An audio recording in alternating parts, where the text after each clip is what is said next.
So this is one of the first worksheets we have with adding and subtracting of rational numbers, and we want to look at our targets. We want to make sure that we can write addition statements for number lines, and we want to make sure that we can write addition statements with fractions for number lines. The first one would be with decimals and then fractions. So let's look at a couple of those.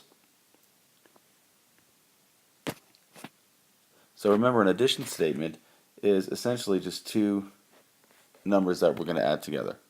So in the first situation, we start at 0.8, and it's a positive, and it looks like we're going to add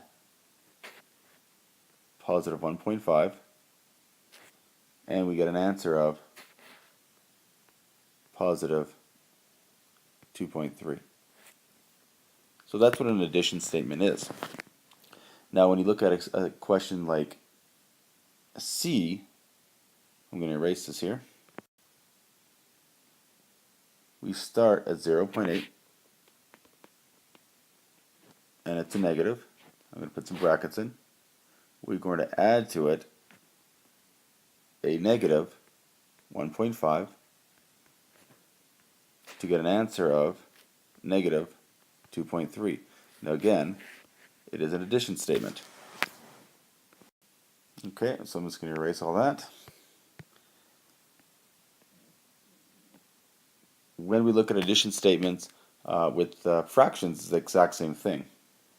So we need two numbers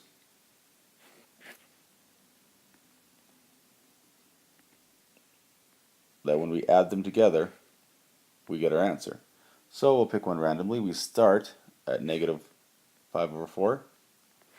We add a positive 1/2. You might want to put brackets. Again, you don't have to. And we end up with negative 3/4. We're just writing addition statements.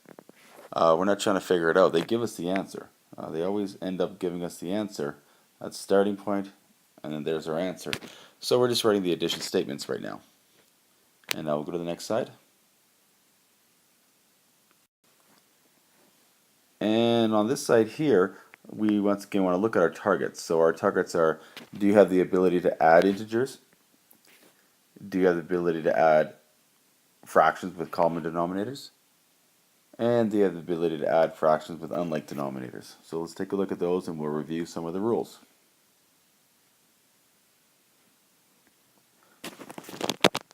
So, integers again, remember the rules. If the signs are the same, we keep the sign and we just add the numbers.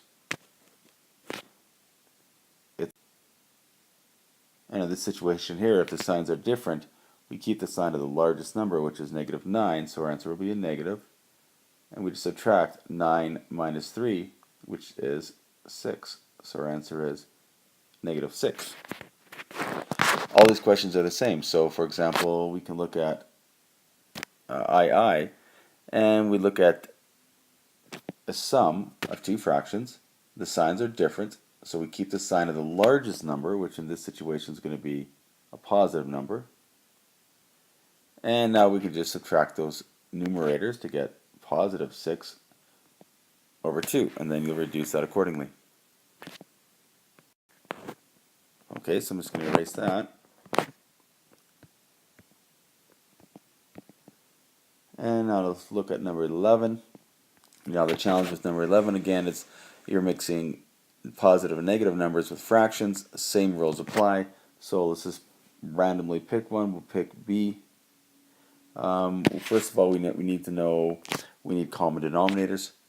So let's make them 15. So we're going to multiply the first fraction by 3 over 3, which is going to be 12 over 15. And we're going to add to that a negative times 5 times 5, 5 over 15.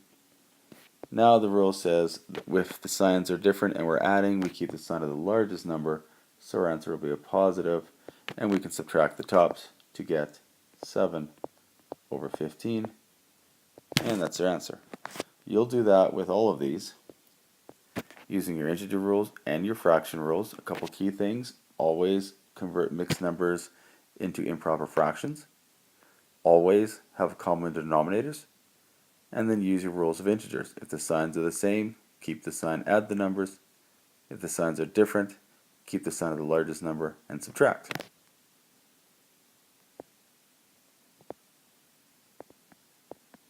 And the last one is a word problem, which I will let you go through on your own. They're decimals, so you're going to be using the rules of decimals, adding, subtracting. If you're doing it on paper, just make sure you line up your decimals. If she owes money, it's usually subtraction. If she pays money back, it's usually addition. So there's some key hints for word problems. So hopefully that helped.